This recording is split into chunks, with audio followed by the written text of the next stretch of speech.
कार्तिक मास महात्म्य कथा अध्याय 1।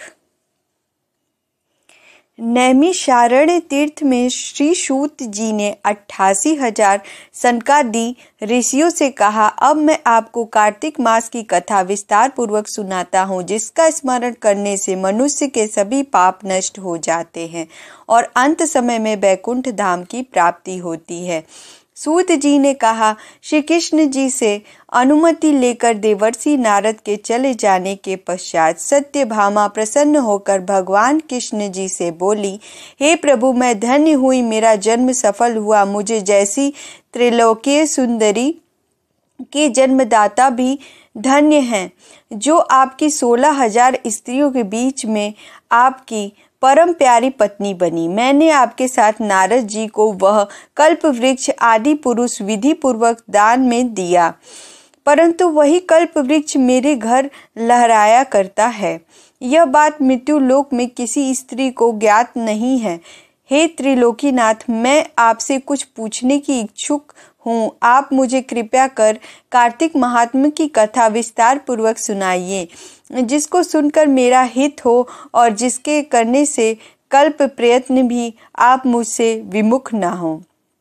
सूत जी आगे बोले, सत्यभामा के ऐसे वचन सुनकर श्री कृष्ण ने हंसते हुए सत्यभामा का हाथ पकड़ा और अपने सेवकों को वहीं रुकने के लिए कहकर विलास युक्त अपनी पत्नी को कल्प वृक्ष के नीचे ले गए। फिर हंसकर बोले, हे प्रिय, 16,000 रानियों में से तुम मुझे प्राणों के समान प्यारी हो। तुम्हारे लिए मैंने इंद्र एवं देवताओं से विरोध किया था। हे कांते, जो बात तुमने मुझसे पूछी है उसे सुनो। एक दिन मैंने तुम्हारी इच्छा पूर्ति के लिए गरुड़ पर सवार होकर इंद्रलोक जाकर कल्प वृक्ष मांगा। इंद्र द्वारा मना किए जाने पर इंद्र एवं गरुड़ में एक घोर संग्राम हुआ और गौलोक में भी गरुड़ जी गौओं से युद्ध किए।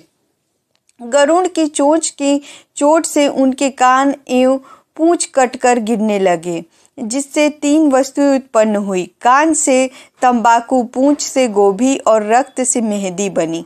इन तीनों का प्रयोग करने वाले को मोक्ष नहीं मिलता। तब गौओं ने भी क्रोधित होकर गरुड़ पर वार किया, जिसने उनके 3 पंख टूटकर गिर गए। इनके पंख पहले पंख से नीलकंठ, दूसरे से मोर और तीसरे से चकवा चकवी उत्पन्न हुए। हे प्रिय, इन तीनों का दर्शन करने मात्र से ही सुफल प्राप्त होता है। यह सुन सत्यभामा ने कहा, हे प्रभु, कृपया मुझे मेरे पूर्व जन्मों के विषय में बताइए कि मैंने पूर्व जन्म में कौन कौन से दान, व्रत व जप नहीं किए हैं। मेरा स्वभाव कैसा था, मेरे जन्मदाता कौन थे और मुझे मृत्यु लोक में जन्म क्यों लेना पड़ा। मैंने ऐसा कौन सा पुण्य कर्म किया था जिससे मैं आपकी अर्धांगिनी हुई।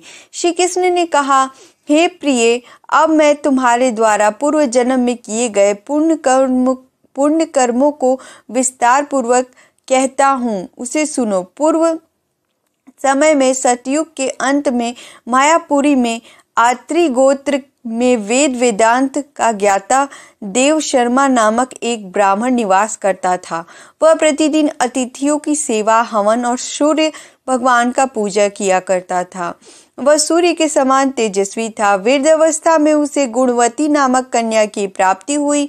उस पुत्रहीन ब्राह्मण ने अपनी कन्या का विवाह अपने ही चंद्र नामक शिष्य के साथ कर दिया। वह चंद्र को अपने पुत्र के समान मानता था और चंद्र भी उसे अपने पिता की भांति सम्मान देता था।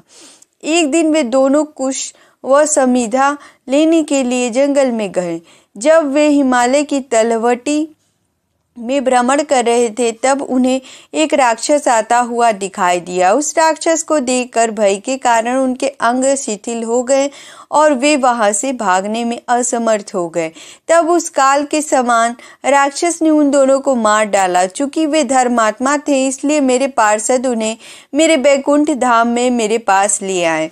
उन दोनों द्वारा आजीवन सूर्य भगवान की पूजा किए जाने के कारण मैं दोनों पर अति प्रसन्न हुआ। गणेश जी, शिव जी, सूर्य व देवी, इन सब की पूजा करने वाले मनुष्य को स्वर्ग की ही प्राप्ति होती है। मैं एक होता हुआ भी काल और कर्मों के भेद से 5 प्रकार का होता हूँ। जैसे एक देवदत्त, पिता, भ्राता आदि नामों से पुकारा जाता है।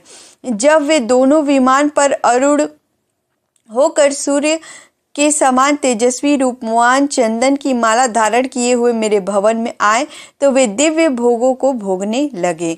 ये थी कार्तिक मास के प्रथम अध्याय की कथा। दूसरे अध्याय की कथा आपको हमारे दूसरे वीडियो में मिलेगी।